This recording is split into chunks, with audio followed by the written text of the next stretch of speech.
तो जो है शूर्पणखा नाक कटा के चली गई। और जब लंका में पहुंचने वाली थी तो गुप्तचर ने जाकर के कहा रावण से कि महाराज महाराज आपकी बहन जी आ रही हैं। रावण बोले वो तो आती जाती रहती है, कोई तूफान धो रही है। बोले तूफान ही समझो, ऐसे मॉडल में आ रही है। बात समझ में आ रही होगी, क्योंकि अगर काऊ की बहन नाक कटा के आ रही होए तो ऐसा तूफान है कि बाम है सकते परिवार बचे बचे न बचे। लेकिन बोले कि मैं कुछ खुलेआम नहीं कह पाऊंगा, सीधे शब्दों में नहीं कह पाऊंगा, संकेत समझो, तूफान ही समझो।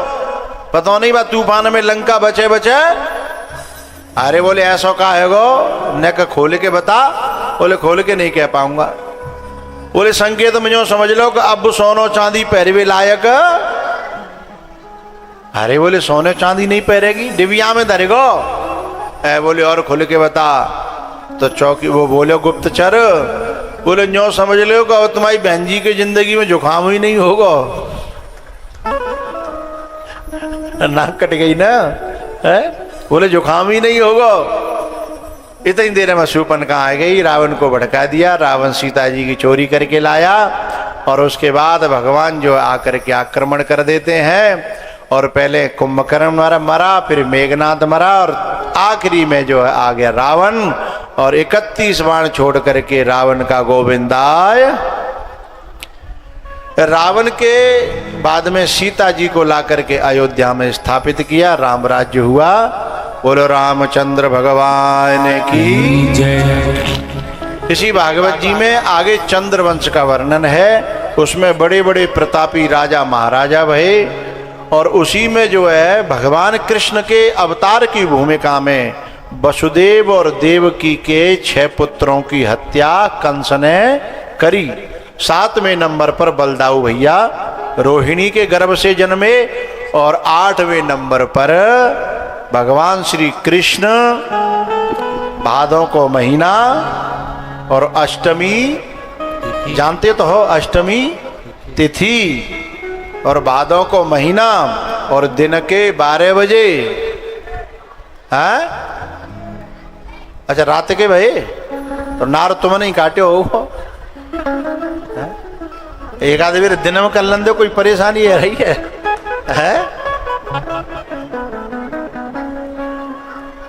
अच्छा कछु तो जैसे ऐसे हैं कि मैं जो कुछ कह रहा हूँ भाई मैं हाँ कर लेता है, ठीक है, जो कुछ है सही है कह रहे होंगे। कछु लोग इतने ध्यान से सुनते हैं कि गलती है नहीं जाए, है ना। तो जो इतने ध्यान से सुनते हैं उनके लिए जोरदार तालियां। मैं रात में कहूं, मैं दिन में कह नहीं जाऊं तो रात के 12 बजे छिके तुम्हारी बात मान ली आओ, तुम जीते हम हारे। तो वसुदेव जी महाराज ने कन्हैया को पहुंचा दिया गोकुल में। और वहां पे नंद बाबा की बहन थी सुनंदा। पहले माताएं जो है नंद को बुला लेती थी थोड़ी सेवा करवे के लिए, बालक होना हो तो तब पहले बुलाती थी, अब ना बुलावते। अभी बुलाती हैं? अच्छा, पर अपने पति की बहन को बुलाती हैं? सही सही बताओ। अपने पति की बहन को नहीं बुलाती हैं तो अपनी बहन को बुला लेती है। बोले अपने पति की बहन को क्यों नहीं बुलाती? बोले वो तो चोटी नहीं आए हैं। और अपनी बहन बोले वो बहुत अच्छी है, हैं?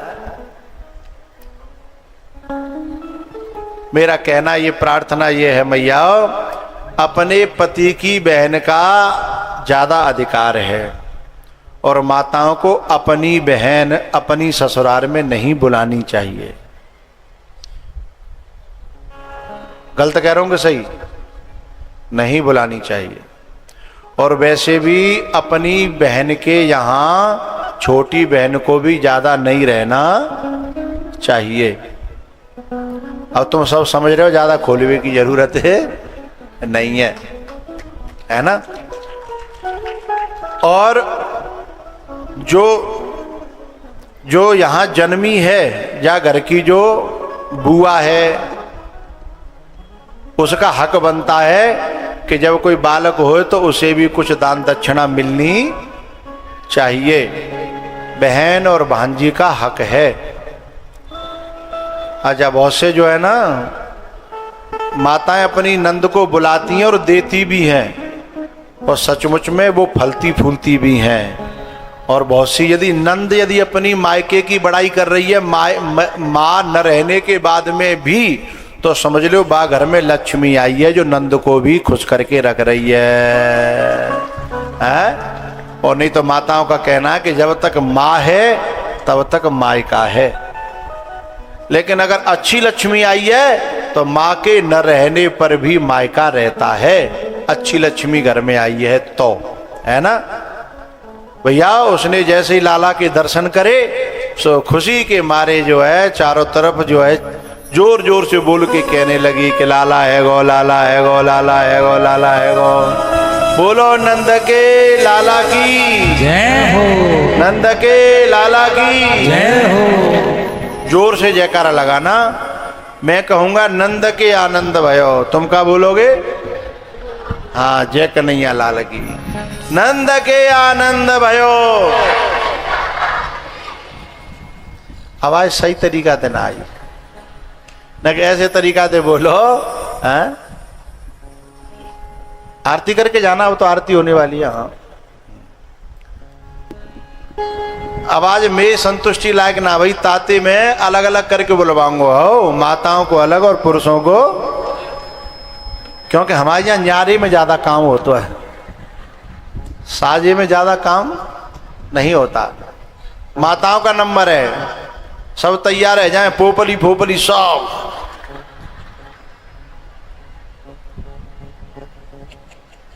एक माता जी तो हमसे नाराज है गई। एक जगह की बात है, कथा कर रहे हैं हम, सो कथा करके उतर के जा रहे हैं, सो रोड हमारी गाड़ी फंसी भाई, माने पहचान लेके जे ही कथा कहे वारे।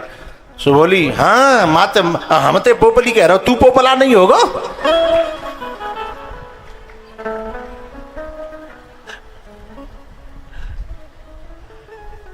तो माताएं सब बोलियां जोर से हैं, फिर बाद में फैसला करूंगा कौन जीता कौन हारा।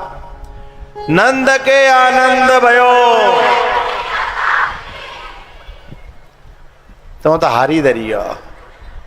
अब इनकी आवाज देखियो, पुरुषों का नंबर है, नंद के आनंद भयो।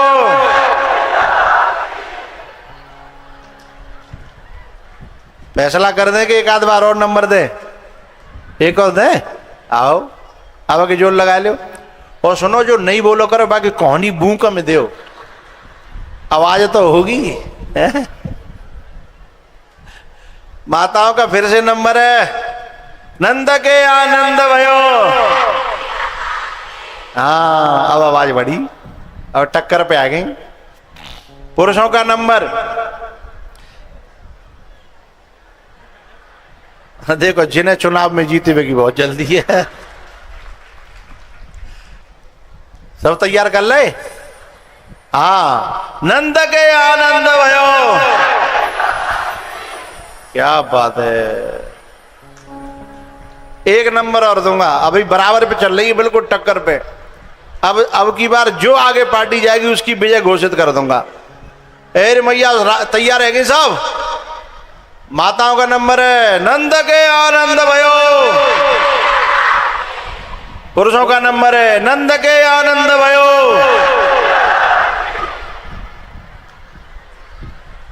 कौरारी में जो हमारे विवेक जी भागवत कथा करा रहे हैं, उसमें भगवान श्री कृष्ण के जन्म महोत्सव पर मैंने दोनों पार्टियों में जो कंपटीशन कराया, उस कंपटीशन में अदालत इस निर्णय पर पहुंची है कि विजय पुरुषों की होती है। अब मैंने तो देखो तुमसे खूब कही, पर तुम्हारी आवाज बढ़ी तो होती, पर इतनी नहीं बढ़ी।